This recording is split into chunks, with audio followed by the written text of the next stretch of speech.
Hey, Chris. What's up, Ike? Welcome back. Thank you. Always a pleasure to be here. I know. Last time I seen you was in the fall, I think, when we did the show. Well, when we see each other in person at Christmas, but to do this. Yes, that's so right. Great to see you as always. And it was great seeing your show, by the way. Oh, I was so glad you were there. And you know what's funny is, reminiscing and thinking today when I was typing, I said, I can't believe we were friends for over 20 years. Yeah, isn't that crazy? Right? And we met through Sheena. Through Sheena. Well, it was in the hospital when we were born, obviously 20 years ago. It's our first meeting. But yeah, through Sheena, as always. Everything is through Sheena somehow. Ike, they had hospitals when you were born? Okay, now I'm going to exit you in about 2 seconds. It's just going to be an interview with me and Adam. 20 plus years. That's ridiculous. And it's so funny because we have so much in common. Like, we just seen Madonna, obviously, in January. That's right. What did you Fabulous. think? I thought she was great. Obviously, she's not, Madonna. I missed 2 shows since she's been out. I missed Madam X, and I think I missed the Confessions tour, but I've seen everything else. All right. I think I saw Confessions. I wish I had seen, you got to see her when she was in the peak of her powers, right? The 80s and 90s. Yeah, yes, I wish I had gotten to see her then. I didn't. I think I started seeing her in the 2000s. So I saw Confessions, Reinvention Tour, and then this one. Yeah. Yeah, it was, listen, for me, I know people want to drag people now on social media. They want to look at the worst lighting video, the worst audio, and then just drag the artist. But yeah, being there and hearing her do her classic hits, which she's never done a full concert of just hit after hit after hit. I thought she looked great. I thought she sounded great.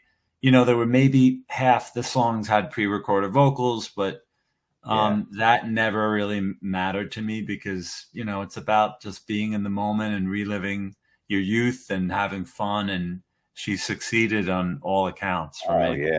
I know. Again, a woman in the 80s, right? Doing all the things that men were doing and beating them by punches. And so, yeah, watching her show and reliving and going back, like reliving our youth and hearing those songs and thinking about where we were. And yeah, it was wonderful. And then hearing her, coming up at all the clubs and how she couldn't get in. And now, forget it.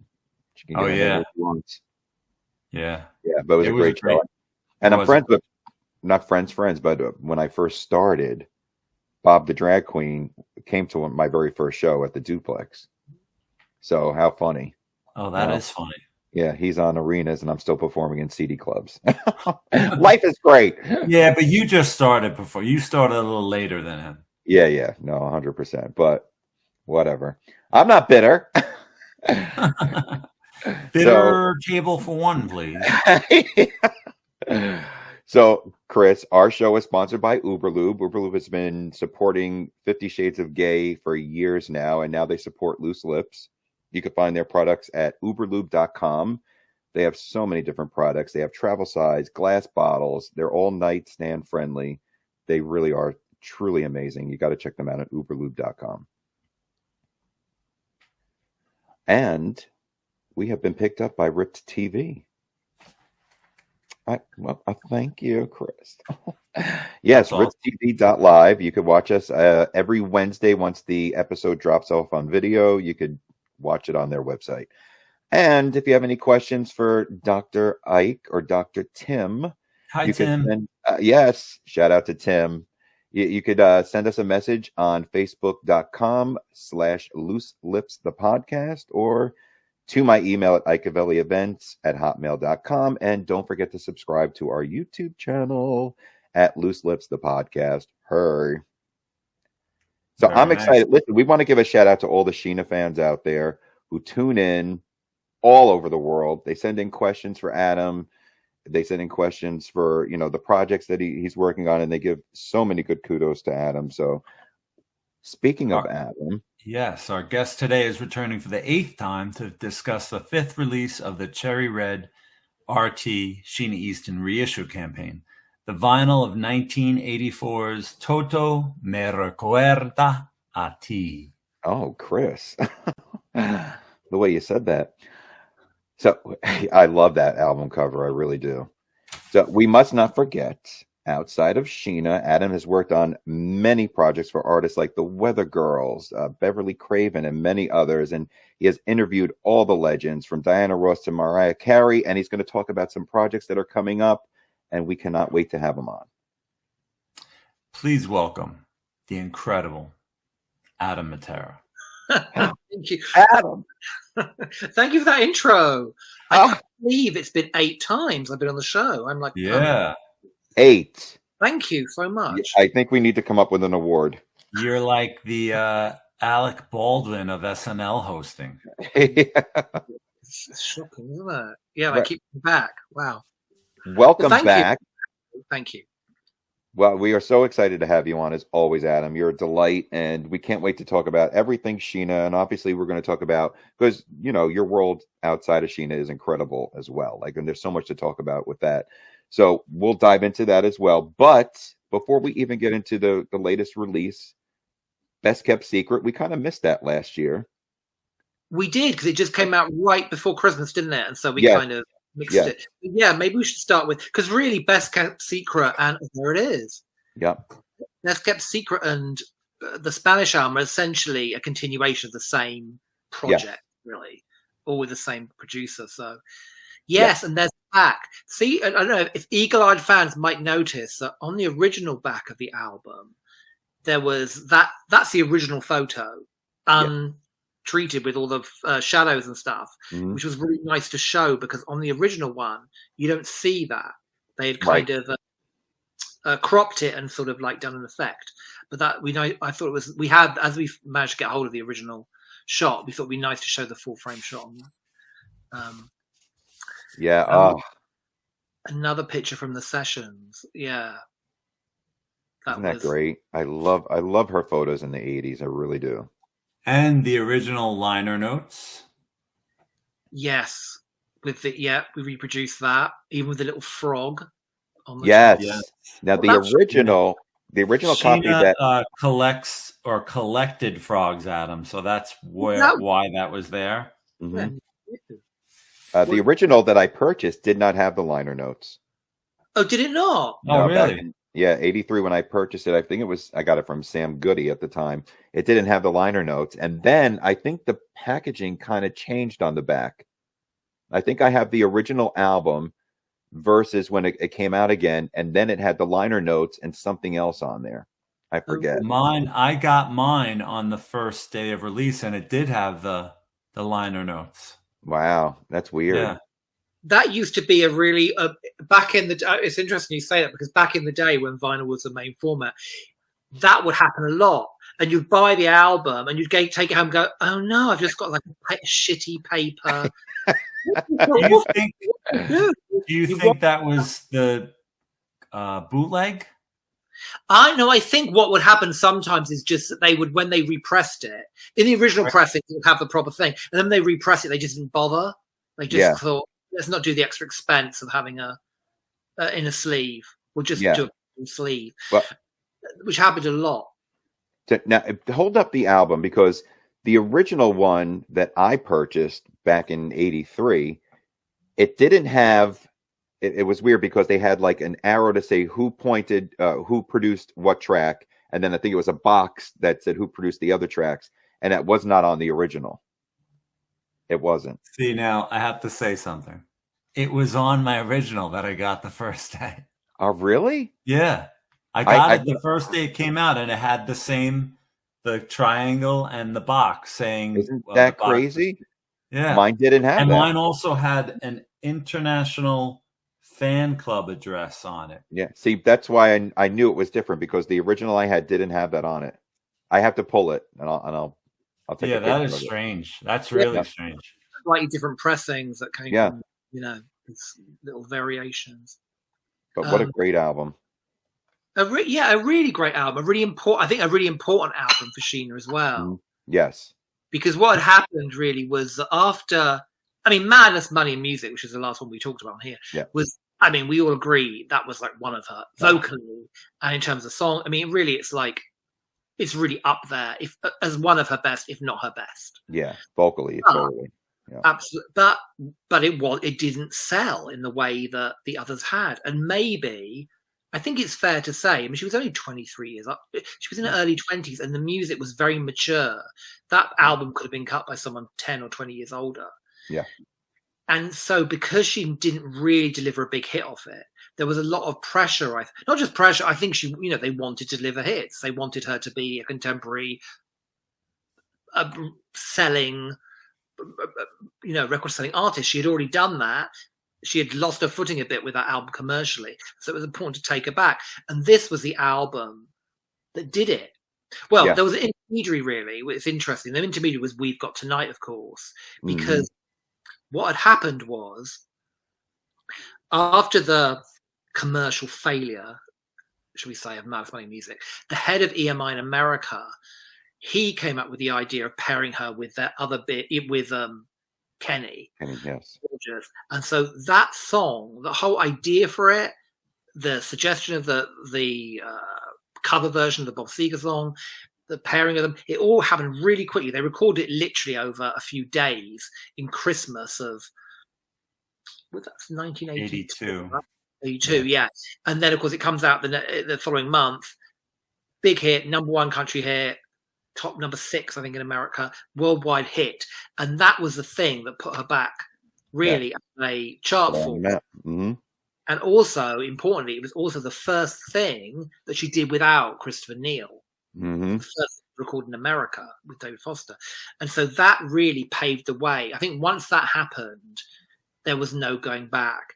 I don't think when I talked to Christopher Neal for Mouth Money Music, I don't think it was like when they did the last album, they all spoke about this is the last one we're doing. There was a feeling of something coming to the end. And once she'd had that American produced hit, huge hit with We've Got Tonight, clearly the way forward was working in America, concentrating in America. And so she wanted to do the entire album with David Foster.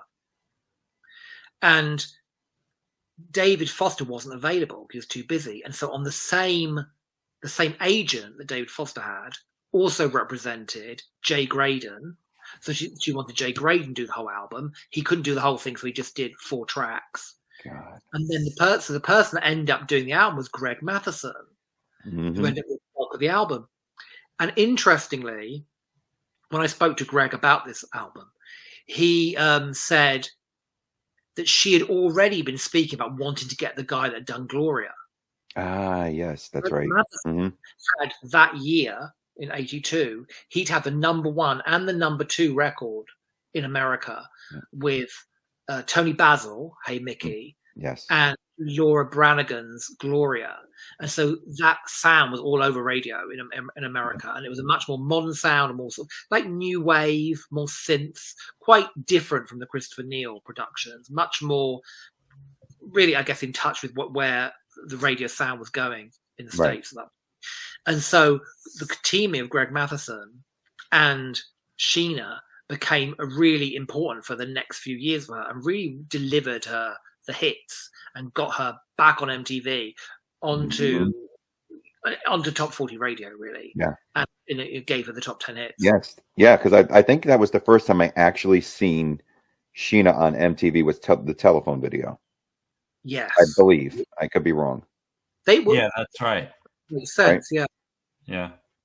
And the, it's interesting because that song We've Got Tonight, because if you think about the last hit she had was You Could Have Been With Me back in really November, early 82. So that song just kept her in everyone's brain for that little period of time that she needed. Because if you go 2 years without a hit, it's harder then to get radio stations to add your new single when it comes out, because they're always thinking about the last couple of years that you haven't had a hit single. So it sounds like that was what the record company exec wanted to do. Just let's keep her in the mind of everyone, and then let's focus on the American market. And it was a smart strategy, especially it coincided with the HBO special, the NBC TV special, and I think she was on Bob Hope's TV special that summer. Yes. Sorry. No, it's okay. No, that's what I was thinking. Like back in the 80s, there was no time to be missing in action. They were releasing albums, pumping them out once a year. So even though Men Is Money and Music may not have lived up to the hype, she still was coming out with other stuff, and it was there was no time for her to have a lapse in anything. So when We've Got Tonight came out, it was like, bam, she's back in the limelight again. And also, the other thing about We've Got Tonight, of course, was that at that time, the superstar duet was a big thing in a way that it was really, you'd had like Lionel Richie and Diana Ross. You had before that Barbara Streisand and Donna Summer. Every year there was one more than one, this superstar pairing. Yeah. So Kenny and Sheena, automatically you're sort of doubling your bets because you're going to get the Kenny fans and the country radio stations playing it, which wouldn't have played Sheena normally. And you're going to get, and Kenny's going to appear where he wouldn't normally appear. And so everyone, it really worked in that way, I think. He had also had a track record he had a #1 country record a year or so before with Kim Carnes. Right. Yeah. He already had that going on. So there was an appetite for Kenny duets. Yeah. His next one would be with Dolly Parton, Islands in the Stream. So that was the following year. Yeah. Right, yeah. So he had Kim, then Sheena, then Dolly, yeah. He always had big duets, yeah. He was good. So one of the questions that we had was about actually this album cover. Yes. And the person who sent this in was Kay. Oh, right. He said, so great that you're doing another show. So for the Spanish album, 3 singles had been released in various Spanish-speaking countries. Were there any deleted songs that didn't make the album? I guess we can talk about that after. Yeah. This is about, if you speak about Best Kept Secret, I still wonder about that cover photo choice. There were so many better and more sexy ones out at their time, but maybe it needed a private heaven to kick out nice Sheena and let her naughty self in. So I was wondering, it sounds like Kay's wondering about the photos that you found for this album. Were you aware of any other discussions about album covers? No, not specifically. I always really liked that album cover, actually. I like it too. I think I like the title and the album cover because I do think in a way it was a best kept secret because she was doing things vocally and types of music that I think people didn't realize she could do. And I think this was the introduction to that. Yeah. And it was that harder image. It's a little, it's very 1980s, very modern. And I think that's what they were going for. They wanted to move away from, the focus of the smiling, pretty girl and just go with something a little more harder edged. And it was also the very first album cover that wasn't just a face shot. That's right. All the others up to then had been headshots, and all the others up to then had used the original Sheena Easton logo. Yep. Mm-hmm. So it looked different from any of the previous records. Yeah, it looked more new wave. I mean, it kind of has a sort of slightly the way she's shot on there with the big sort of dramatic lighting behind her, and the sort of that was kind of like how a Gary Newman or a Kraftwerk album would have been shot, dramatic dark lighting. It was how like the Kim Carnes, Betty Davis video was all those big sort of film noirish kind of vibe. Yeah. So I think it was the right choice for her. It was like quite startling to see her like that. It was like a new artist being presented. I would have loved to have seen that album cover as the Machinery single. That would have been great. A little more new wave and. Well, Machinery was a bit of a kind of lost. I think when Chris Neal talked about it, they were doing that track for fun. They would do like a spoofy kind of new, and so that was it. It wasn't like, it didn't sound like anything else on the record. It didn't. So it kind of got lost somehow. I love Machine. I think it's fantastic. But that album cover I think would have fit more than the one where she looked like she just got out of a hot tub. Yeah, I know. That's the whole Girl from Ipanema look. Yeah. Look at me. Yeah, but I think that was a great a great album cover actually for kind of shocking people into I know I've seen some come across some sort of outtakes from the session. There are other shots from that session they didn't use, but I don't think there was ever any I'm aware of there ever being another sort of alternative photo. Well, thank God that Jay Graydon didn't work out, and I don't mean that in a very mean way, but I like Greg Matheson's. His productions were just, I think, better suited for her and what she wanted to do at that time. Jay Graydon was still a little more of that lush. It was almost, even though there were some up-tempo tracks, like I Like the Fright, it was more like adult contemporary to me. Like I Like the Fright is more like a Manhattan Transfer kind of sound. It is a Manhattan Transfer, absolutely. He'd worked with Manhattan Transfer. He'd done Twilight. And I feel like Greg really put a little more edge into the tracks. So a little more rock oriented, a little more danceable. And then she responded with these vocals that were just incredible. I mean, Devil in a Fast Car. And one of her finest vocals, I think, in her career was She's in Love with Her Radio, which is just an amazing vocal there. The way she soars at the end, and the song builds and builds, and really it's building around her vocal on that song. So. And that should have been the third single, but I agree. Really? I don't think so. What do you think the third single should have been? The third single I thought should have been Don't Leave Me This Way. Yeah. I guess, yes. I mean, I think it's a good song.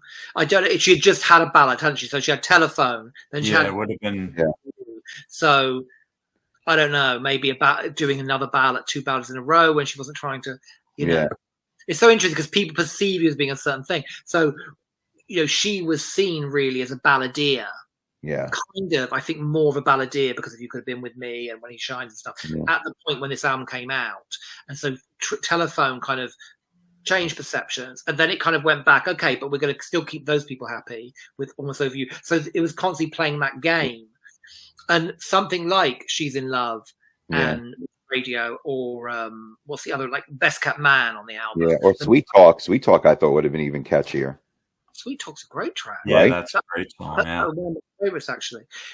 She was doing a harder rock sound, but she had done, it wasn't as huge. If you re-listen to her album before, she had done things like Prisoner on the first album, or Weekend in Paris. She had done harder rock tracks. The production wasn't like it was on this, but her vocally, she had shown she was capable of doing that. Yeah. So really, it's more about, I think, how the audience perceived her, because the people perceive you according to the singles they hear on the radio. Yeah. Because not everyone listening to the whole album and really. There was never, you're right, there was never like an abrupt change in her sound. Her albums just seemed to develop, but there always was a hint of what she could do on future albums, and this album just took those rock tracks a little more focused and made it more of a focus on the productions. I think the production, because there's a lot more synths and stuff, so the sound suddenly it sort of sounds much more in touch with. And little known fact, Almost Over You actually hit the country charts. It didn't. It only, I think it stayed in the 80s for a few weeks, but it's the only solo single of hers that actually charted on the country singles chart. And I'm not sure that they even worked it to country radio. I think it may have just naturally, some DJs may have started playing it because of We've Got Tonight and they heard it. And and it was written by a Nashville songwriter, I believe, who also wrote Sweet Talk, which was also a little bit of a country rock song. Jennifer Kimball, her name is. I spoke to her actually about those tracks. She had sung with Crystal Gale. Yes, she was one of her backing vocalists, and she had written songs by all kinds of. I think she had a song recorded by someone like Don McLean or something. But she had lots of songs covered by country artists. Her biggest song came later, which was a song called I Can Love You Like That, like For All For One. Oh yeah, that was her. I Can Love You Like That. Not All For One. I don't think it was All For One, was it? Maybe. It might have been All For One. some country guy did it as well. Had a number one. Yeah. She has two. Yeah, that's her, Jennifer Kimball. You know that song, Ike. I probably have to hear it again. I can love you like that. Oh, yeah. That was her. That Totally. You want me to sing it too? No. No, please. For the jokes. Yeah, so that was a good thing. Yeah, but having said that, but Jay Graydon, of course, did. I know you said you preferred Greg's production, but he did do Let Sleeping Dogs Lie, which has a real rock. Yeah, but I feel like it. I feel like it hasn't dated as well as the rest. And I never liked. I just felt like it could have been. It would have been interesting to hear Greg produce that track. I think it would have even been a little more edgier. It's still the rhythm track was still a little light, dated. Even though the guitars, I don't know, it had like a gloss over it that I think her vocal is exceptional. But I think it could have been just really more strong. Like it could have been the strongest rock track on the album, but I love Just One Smile. Oh, wow. I mean, yeah. And one of my favorite B-sides is Jay Graydon's Here Tonight. Yes, I'm glad you mentioned those two songs. Mm-hmm. Well, I think she obviously loved. In fact, she did, because I spoke to Jay about it. She brought Just One Smile. That was her bringing, as she would start doing. She would start bringing. She was always like, she wouldn't sing a song she didn't want to sing. Right. And, he would find songs, the producers would find songs, she would bring songs. But there was a thing that started. Did it start with that album?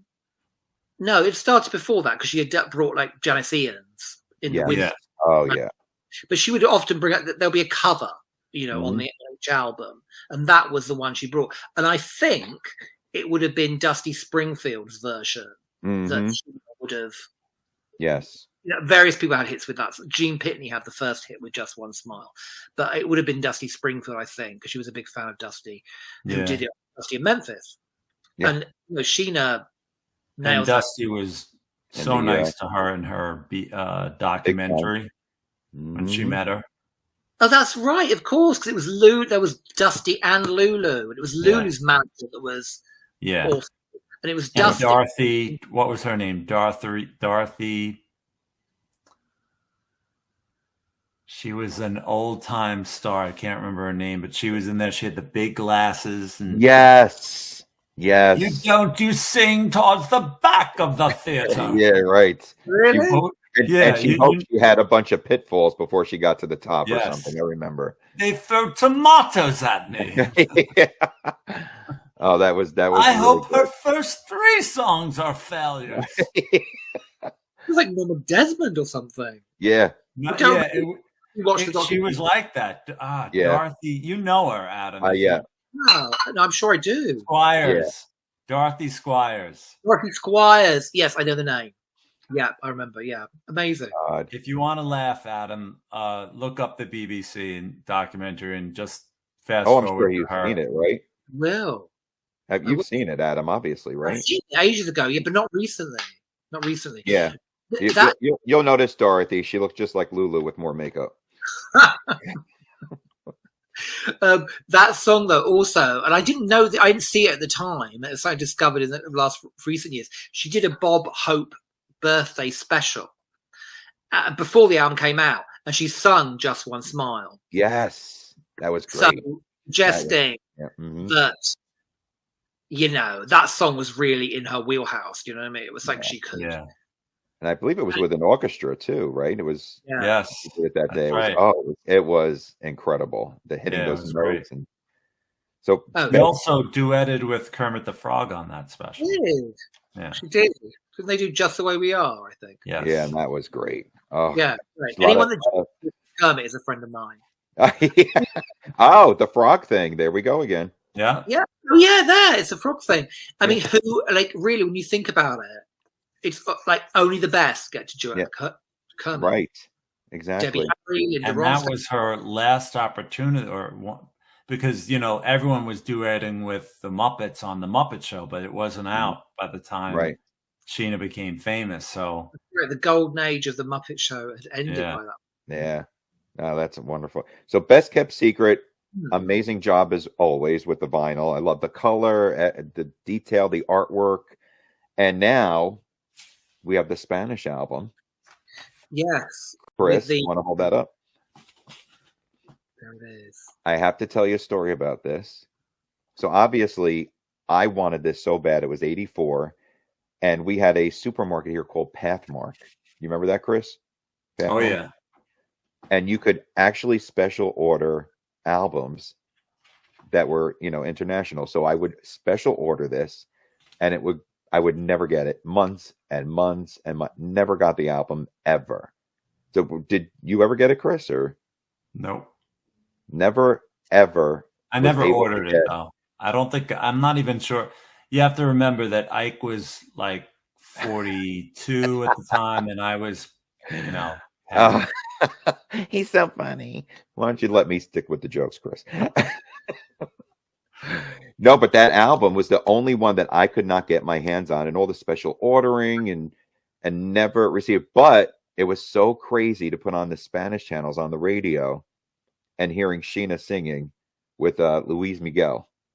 And I was like, oh my God, this is incredible. And again, Sheena went with Kenny to country. Now she was crossing over to the Spanish market. It was so incredible hearing all those songs that we couldn't physically have, and taping them on the radio. And isn't that a great, I love that picture. Yeah, that great shot. Yeah. So we got a lot of questions about this, Adam, for this album. So why don't you just tell us how this one came all about? I think they were really, it was a continuation of the same. There was a decision, one of the big things. Oh, there you go. There's the sort of blue. It's great. Is that like a powder blue? Yes, a powder blue. Yeah, I love that. It kind of matches a little detail on the cover. She had this big show coming up in the February. I think it might have been the February or something, or March of '84, the Vina del Mar Festival. Yes. And so the album, with that booking in mind, there was also like, let's make this all work together and also have a Spanish language album, because she was growing a fan base there. But let's do something that really consolidates that and really, plays to that audience. So they kind of went back into the studio, not that long after they'd done Best Kept, really.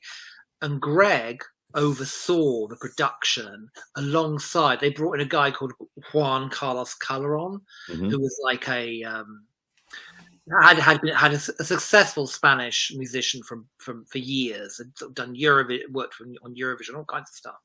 And he basically translated the lyrics, worked with her vocally on the dialect and stuff, as did and taught her phonetically how to re-sing these tracks, and sort of pieced it together.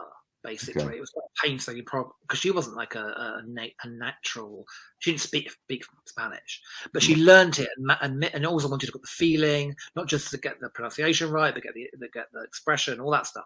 So they had these very concentrated sessions where they worked on them. So you've got 3 songs on that album that are from Greg's production, 3 songs from the stuff he had done on Best Kept Secret, basically. 3 songs from the old Christopher Neal hits, 3 big hits from then, and then and then 3 brand new songs which are written by Calderon. Yes. And the other one, the last one, was a cover of the We've Got Tonight. Yes. With Diego. The interesting thing about her duet parts of that album as well is that you mentioned Luis Miguel, and he was 13 at the time. Yes. Salacious. One duet with this, teenage, literally child, and then the other one with Diango, his name is, which We Got Tonight, who was like 20 years older than her. So really, but they were just, this was but I think also this was a time when it wasn't so much about the visual as much, it was about what you heard on the radio. Yes. It was just the sound. So those issues, which would totally not happen now. Right. I mean, of course, there is a video of her singing with Luis Miguel. Yeah. But and the lyric, the translation of that, I think, is very tame. I like you the way you are, or something, right? Yeah. Yes, that's the translation of the title of the song. Yeah. Yeah. I can't pronounce it. You did a very good job earlier pronouncing the title of the album. Yo estudio español en la escuela. Ah. Yo hablo poquito español. So a little bit, yeah. And that's about it. Yeah. Okay. That's where it begins and ends. Yeah, I just got the Spanish album. It's easier. But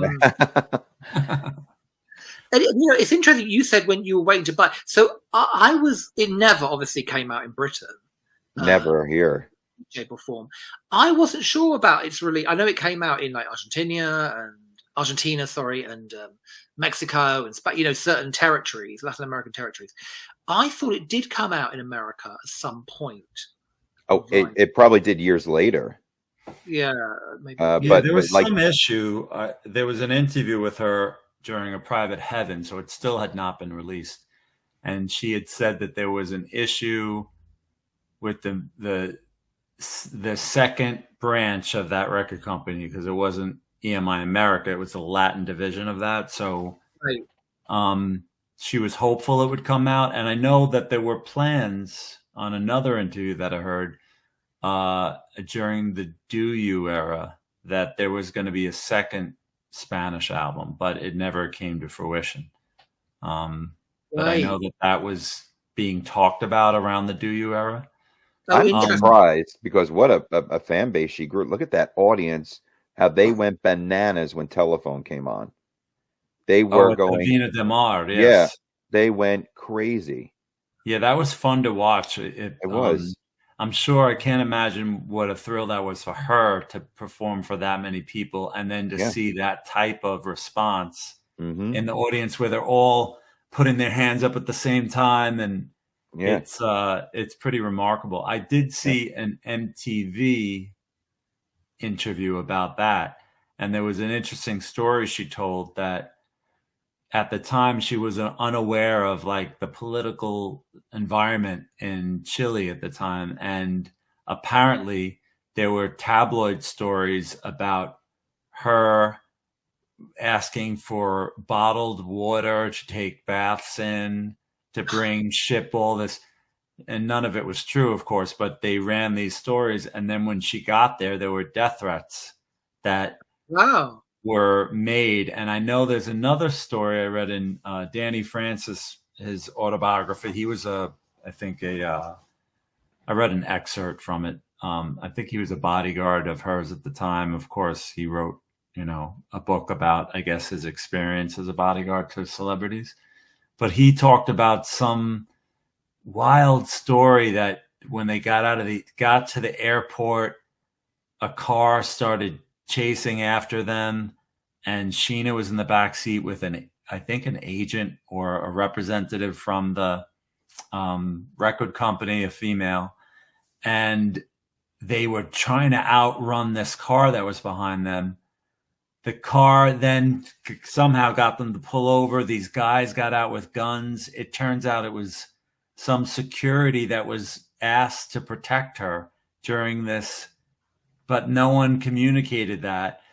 Oh my Sheena God. was banged up, but he was saying she was more concerned about the agent, who was having a panic attack from what just happened. But so she didn't tell that story on MTV, so I'm not sure if it's actual true or not. It's just a story that I read from this excerpt from his book. But that sounds like Jennifer Lopez and Ben Affleck.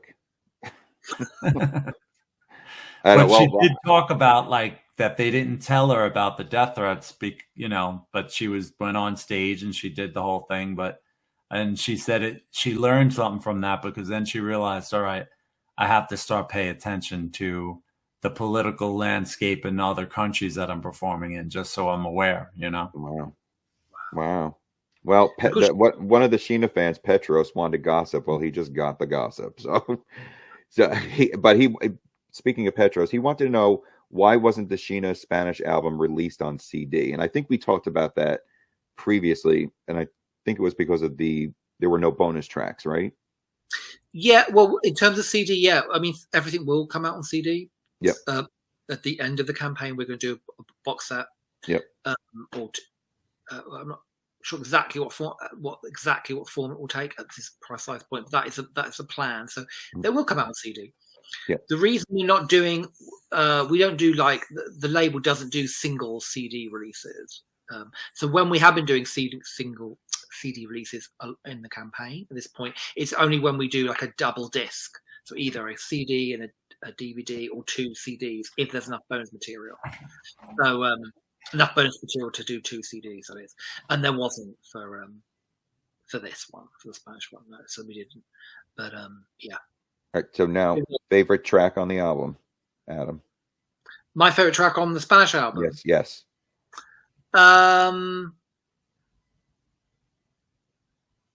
Well, of the new song, of the songs that were new, I like Anime. Me too. That's my favorite. That's my favorite too. I mean, what a vocal on that. And it reflected the richness and the maturity that her voice had taken on by this point. You know, it starts out with those beautiful low notes in her lower register that I don't think were there as strong before. And then it just builds to that classic high soprano. You know, it's a great song. And the background vocals are really nice as well. There's little kind of things. That nice quality to it. But I do like the Spanish version of "Wind Beneath My Wings" as well. Yes, a lot of people have said that on the Sheena site. Yep. Oh, really? Yep. Yeah, it's a great thing. I mean, I don't know in terms of singles. I think the 2 duets were singles in certain markets, and I believe that Telephone. Yes, and I think they were playing on the Spanish radio station because I remember taping it on my recorder. What's it? Una vez en la vida? Oh, that was the other new song. Yeah, they were playing that a lot on the Spanish channels. Yeah, that one's not so much. I find that one a bit. It's okay. Yeah. Yeah, me too. It's all right. But it's not a favorite of mine. My favorite translated song is "You Could Have Been With Me." I think it sounds a little more soulful, a little more lived in.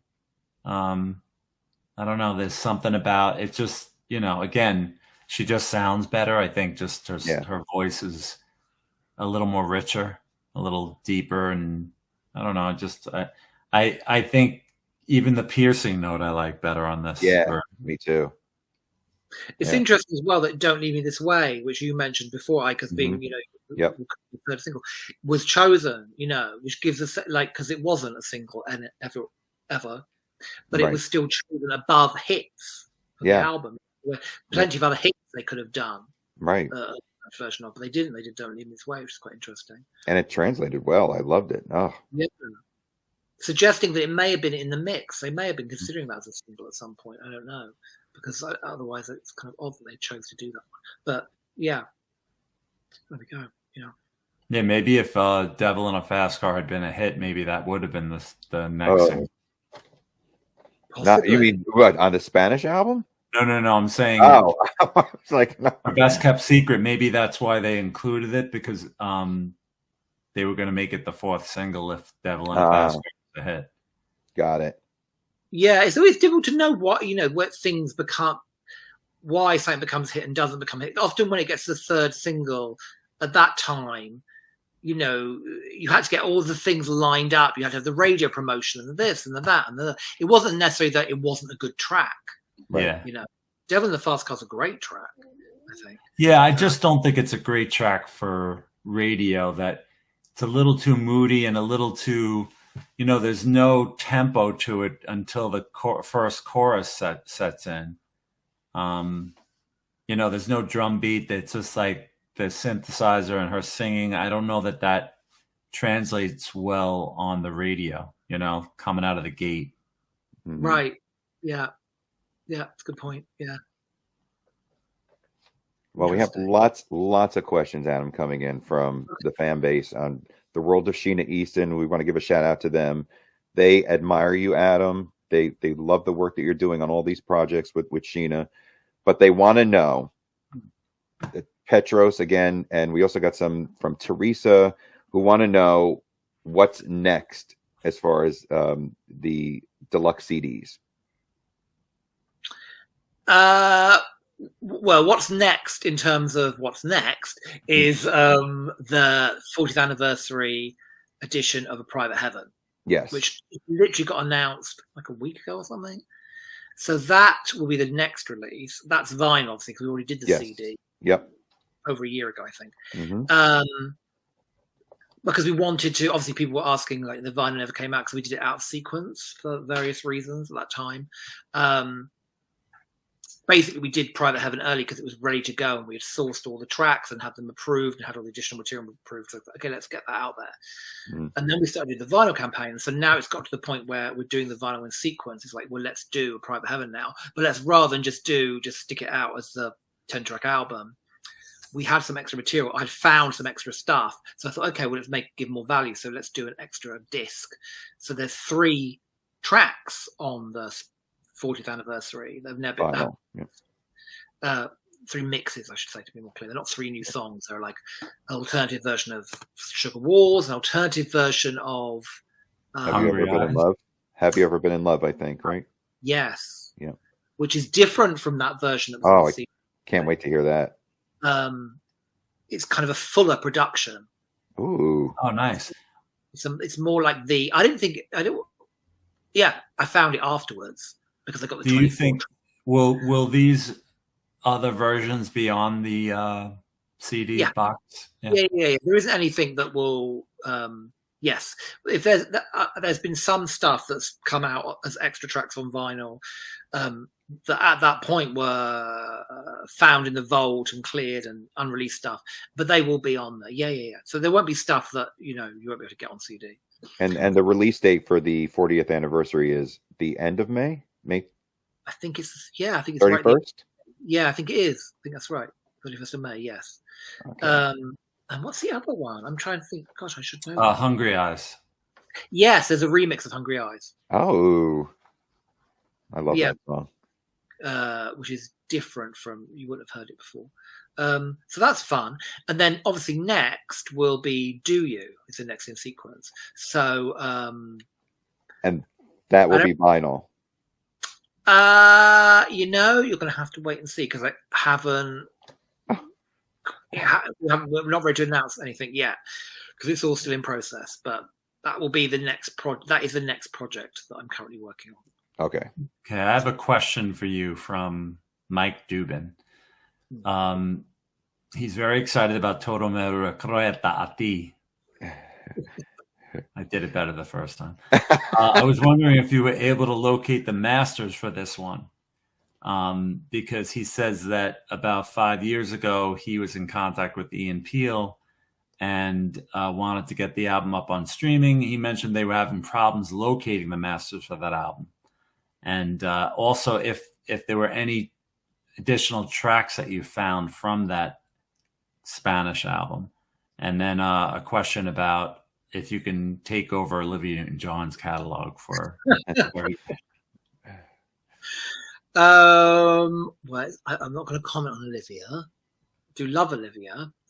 But no. When you don't comment, does that mean you're going to be doing something? No. Olivia's coming out on. I don't know. There's someone else that I don't know. There's a company that's got the rights for Olivia. I think they've been putting stuff out. Yeah, Primary Way. That's right. And they've been sporadically doing things. Wow. And what was the question? Were there any other tracks? No, there weren't any other songs recorded. No, they just did those 10 And tracks. Did you actually locate the masters? Because he was saying that he had heard that they were having a tough time years ago, like 5 years ago, with locating the original masters for that. Yeah, these were done from the original. Yeah, we found the masters. Yeah. That's Everything great. we've so far we've been getting the masters. Yeah, that's why it's been taking time. That's partly what takes time. To get a hold of the masters, to get them remastered, to get them cleared. I mean, there are other things. There are other things from the Spanish sessions, not songs, but there are other things that I've got hold of and had digitized, which are kind of early versions and things like that. Yeah. So at some point they may appear. We'll have to wait and see. If everyone's happy with them coming out and being cleared and all the various people have to agree, there are sort of, some slightly different things. But no songs, no like pop songs and stuff like that. Yeah, well, I think that's one of, like Nick, he had asked a question too, because he's a big fan of the previously unreleased tracks. like with A Private Heaven and Have You Ever Been in Love? Are there, and could they expect anything coming up prior to the big box set that's going to be maybe a deluxe CD with bonus tracks that have never been heard before? That you can talk about. Early for me to talk about that stuff, because the thing is, like, potentially yes, but it's too early to say 100% definite until. But there will be stuff in the campaign, I hope. Yes, I hope there to be. Okay. It just, because there's no point in saying something's definitely happening until all the dots are signed and everyone's agreed and everything's cleared, because otherwise it might not happen. So I can't say 100% for sure yet. Okay. There is. And Teresa from the Sheena fan site also wants to know, will there be an album of unreleased material? And I think she also said, let me see. Oh, she was asking about the box set and when that will come out. Well, there is unreleased material that exists, and in terms of unreleased material, like both in terms of their mixes and versions and songs, I think we've mentioned before on here that there are a whole bunch of songs. In particular, the core of those songs, where there's a lot, is that period between Do You and No Sound But Heart, the period where she released So Far So Good. There are a whole bunch of sessions that never got released. So I really hope that we can that they will be able to release those. But that hasn't. So just to be clear, if you can, this would be sessions that may have been intended for a release different than Do You, correct? They're not Nile Rodgers sessions. No, they're after Do You, yeah. There was after Do You, around the time of So Far So Good. There was a big gap. She'd been releasing one album a year, right? And that year she didn't. Correct. And then it later became apparent. People speculated on this and have talked about it online for a lot. And there's names of tracks out there and all kinds of things. And they do exist. Those tracks do exist. There's a lot of them. Enough for a whole album. Wow. So I really hope that we can get everyone to agree that they come out, but that isn't. That's still to be confirmed. Yeah, well, Teresa and I will be very upset if it doesn't happen. But we have a looking forward. Yeah, that's like the main question across the board about unreleased material, the box set. And, well, wonderful that stuff. Yeah, hopefully that stuff can happen, and. But then that stuff would appear on the box set for sure. Yeah, that I'd like it. Love it to. Box set, probably not this year, maybe next year. It's unlikely now it'll be this year, just because of everything that's still coming up. I think it's still but probably early next year, I hope. Yeah. These things take a while, because not only does it matter, not only have you got to track down the original stuff, and you've got to kind of find the stuff and if it actually exists, and then you've got to get it kind of digitized, and then you've got to get everyone to agree for it to come out, and then there are so many different stages involved. It's not, unfortunately, it's not like when you license, there's a box saying, "Oh, here's all the stuff to take that box," and then you can press a button and it comes out. It doesn't really work. Right. There's a lot of stages to make it happen. Yeah. So obviously, outside of Sheena, Adam, yes. too, there's a question from Petros, and he says, are there updated remix albums of Sheena singles that, 2024, 2025, in the tune of what was released, like by Kim Wilde, Donna Summer? It will be interesting to hear new updated remixes. Well, that would no. There's no plans to do that at the moment. Basically, okay. No. We've got focusing now currently on getting. The main focus is to work through the catalog and get all the stuff and as much unreleased stuff released as possible, and unreleased mixes. Do that first. I mean, that could be something worth exploring if Sheena was into it. I don't know. That's a bit further down the line, I think. But so no, there's no plans for that at the moment. Okay. So, can we talk about the other projects you're working on? Well, I've just There's a few exciting things I'm working on, actually. What I have just done, which has just come out, I did some documentaries for a production company here in the UK last year. I shot them. The first one literally just came out, I think, a week or two ago on Amazon Prime. It's a Diana Ross documentary. Yes. So it was That's amazing. It's really fun. Yeah, so I got to do some of those things before, and they basically just, being interviewed about Diana Ross's career and stuff like that. And so there's a series that this company's doing, and Diana Ross the first one, and then there'll be Janet Jackson, and the third one's Aretha Franklin. Oh my God! I saw your contribution to George Michael's documentary. That was great. Oh yes, thank you. Yeah, yes, that was fun. That was a couple of years ago, I think. Yeah, I love George Michael. I mean, well, George Michael, I'd interviewed George Michael. Yes. So that's where they contacted me. And well, you've interviewed Diana Ross as well. Yes, interviewed Diana Ross and Janet Jackson as well. Never interviewed Aretha. No. I mean, so Diana Ross, we could look just on Amazon Prime and it'll come up. Yeah, it's on Amazon. I think it's called something like, it's got Supreme in the title. Is it called Diana Ross Diva Supreme or something like that, I think. Well, yeah, it's not, you can't, it's like rent or buy one. It's one of those things. It just came on. Yeah, if you can send me the link, I'll make sure I share it, when we release it to platforms. The Janet one hasn't come out yet, but I assume it's coming out soon. Probably the next, it's finished. I know they just finished the edit on it. Yeah, I want to see the Diana Ross one. It sounds really good. Yeah, no, it's fun. It's fun, definitely. Yeah. Well, obviously, I think they put it out because it's her 80th birthday last week, and so they wanted to get it out into time in with her 80th birthday. 80. I just saw her. I actually saw her with my stepsister about 2 months ago at the Mohegan Sun Arena. She was great. Yeah, of course. I mean, she's one of the few people. I mean, everyone throws the word around. Like people throw around living legend, an icon for anyone. Yeah. Someone's an icon. They've had 2 hit singles. Yeah, but Diana Ross really is. Yeah, really is. 100%. Yeah, had hits way back in the early '60s and continued having hits decade after decade after decade. There's so many classics. I mean, you go to a Diana Ross show, it's like you can't even do them all because she's a 2-hour show and she still leaves them out. There are so many. It's unbelievable. She really is a living legend. Well, I must ask you, so what are your favorite Diana Ross songs? Is it 2 songs? What would you pick? I have Chain Reaction would definitely be one of them. Oh, interesting. Because that wasn't a hit in America, was it?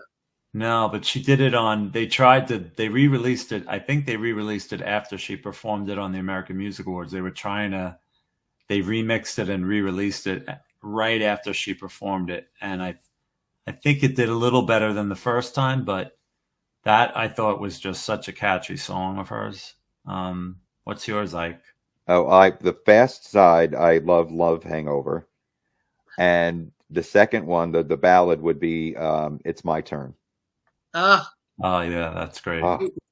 That's a bit of a forgotten one, I think, in her catalog. Because she doesn't perform that song very often, but it's such a classic. It is. My favorite vocal on a ballad by her is a song that wasn't released as a single called "One More Chance." Yes, it's on an album. Actually, it was released as a single, but it just didn't do well.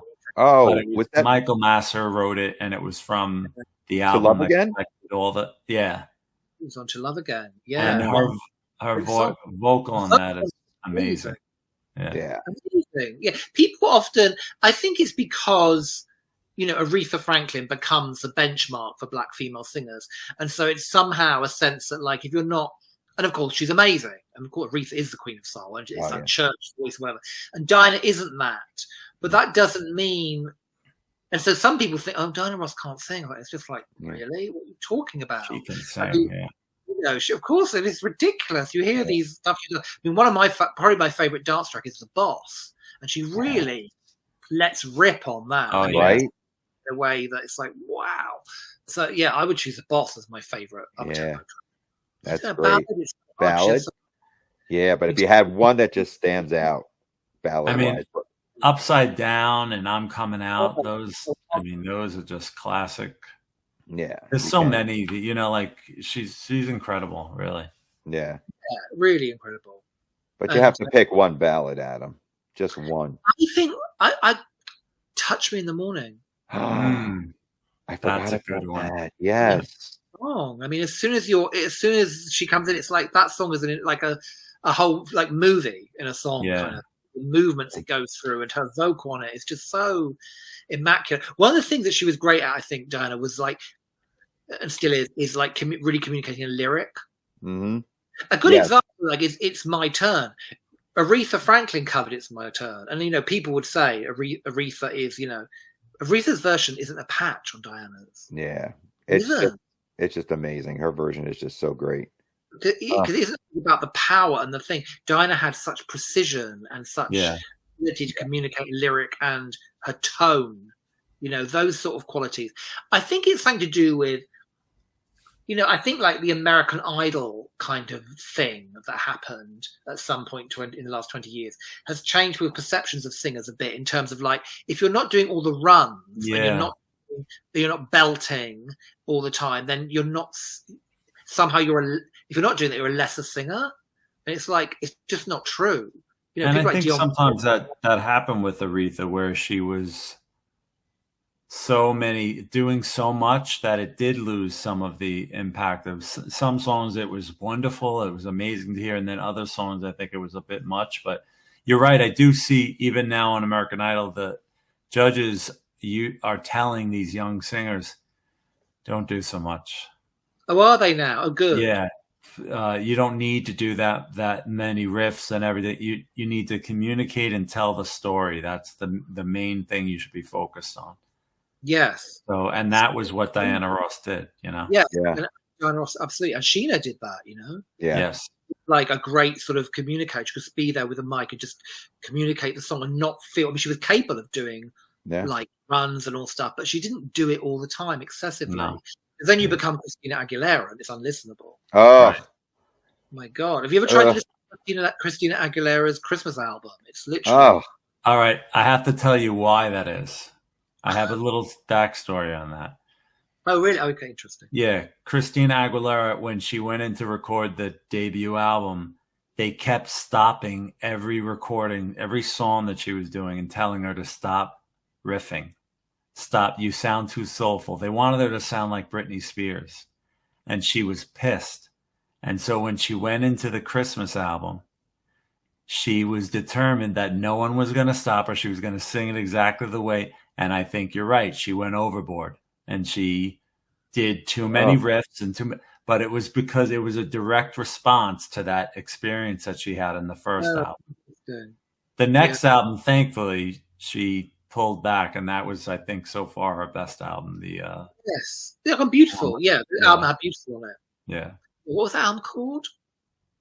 The album had Dirty on it as well, didn't it? I can't remember. Yeah, Dirty was on it. Stripped. Yeah. Mm-hmm. Yeah, that's a good album. Yeah. Yeah. Yeah, there's a couple decent songs on it. You're begrudgingly. I know. The over singing always bothered me. Yeah, there was a lot of that. Yeah, just get to the point, sweetie. Yeah, and you don't need to. You know, look at Dionne Warwick. Right. You know, yeah. You know, don't look at Dionne Warwick today, though. I loved it. Do you know the way to sadness? She sounds the same. You know, just not as, you know, as strong. She does, I think, with her. Is it her nephew or son, or she's working with him? I think yes. I think it might have son. I don't think she sounds the same. I think she's done some damage to her voice through the smoking and all that. But if you want to see something, watch or listen to the duet that she does with Dolly Parton. It was released maybe 2 years ago. Yeah. And to me, it's very funny because it's like Dionne Warwick and then Dolly is taking no prisoners. Yeah. He's like, I'm not feeling bad. I'm not going to. Sometimes singers will lay back a little bit and just say, all right, let me not, you know, but it's just watch it. You'll see what I'm talking about. Oh my God. Now I'm making a note. Oh, but I do love. Good. Sorry. I was going to say, when you mentioned Dolly Parton earlier, you were talking about the duet with Kenny Rogers that the Bee Gees did. And of course, Diana Ross worked with the Bee Gees as well, the Chain Reaction mentioned. I always thought it was a shame that the Bee Gees would have been, it was a shame that Sheena never got to do a Bee Gees song, or, I know. Because at the time when she was at her peak of recording success was when the Bee Gees were having that run of doing every album and every song they did and a lot of female vocalists was great. It's a shame that never. Dionne Warwick. Dionne Warwick. She had it, but it wasn't consistent as Guilty was. It wasn't. No, not at all. Guilty was a classic. I mean, and I think after that, Sheena's mentioned it before. Anything that Barbara did, she wouldn't touch. I think going and doing something with the Bee Gees would have been everyone would be comparing it to Guilty, and I don't think it worked out in her favor. Right. Yeah. Yeah. But it was just. It's a shame she never got. I know. Just recording something as a cover would have been great. Like to Love Somebody or. I know we're going to be wrapping up now, but I just wanted to say one more thing. I've read an old article from Billboard magazine. It was an interview, an article about Carole King. And in that article, she said that her and her songwriting partner, who was Goffin? Yeah, Goffin. They submitted a song for Sheena Easton. What? And it must have been for the Private Heaven. It was during that period. So it was like early 1984. So it would have been, if it was chosen by Sheena to record, it would have been for a Private Heaven. But it probably was more of an adult contemporary style song. And that's probably why it never got recorded. But it was interesting. And it was like, wow, I would have loved to hear Sheena singing a Carole King original. Who wrote Natural Love? Who wrote what? Natural Love. Cynthia Weil. Oh, yeah. Okay. I think did that one. Tom Snow and Cynthia Weil, I think. Yeah. Okay. Yeah, great team. What did Carole King say? What the song was? The name? No. She just. They were talking about how she was also still songwriting, and they said that she had submitted a song for Sheena Easton's next album. Wow. Yeah. That's great. You can imagine when Sheena came on the scene and was doing, and people first heard her, songwriters hearing things like When He Shines and You Could Have Been With Me. That's the kind of voice. It's like those voices don't really come along. Right. That's a special voice. And if you're a songwriter writing those kind of songs, you want that to sing. Yeah, absolutely. Of course. So you can see why they would want Sheena to come. And you can imagine the quality of the songs that were coming in, that may have been great songs, but didn't fit the sound of that particular album. And so they had to pass on them. It's amazing when you think about that, Yeah, absolutely. Yeah. Yeah. Oh, Adam, thank you so much for joining us. That's okay. Thank you. We appreciate you. So Todo Me Recuerda a Ti came out yesterday. Very good. Vinyl. Right. Well, Barbara. It came out yesterday on vinyl. They can find it at Cherry Red Records, correct? Yes, and I think it'll be on Amazon and stuff as well. Amazon, yep. Hold that up. Perfect. And now we could expect May 31st, the Private Heaven 40th anniversary vinyl edition will be coming out. Double vinyl, yeah. Double vinyl. I know I love that. I can't wait. Oh my God. And of course, we're going to check out the Amazon project that you've been working on, the Diana Ross documentary. We're going to tune into that, and we'll have all that information in the platforms when it's released. Hopefully today, we'll put that out. And if you could send me that link, that would be great. I will. Yeah. Great. Adam, a pleasure as always. Thank you.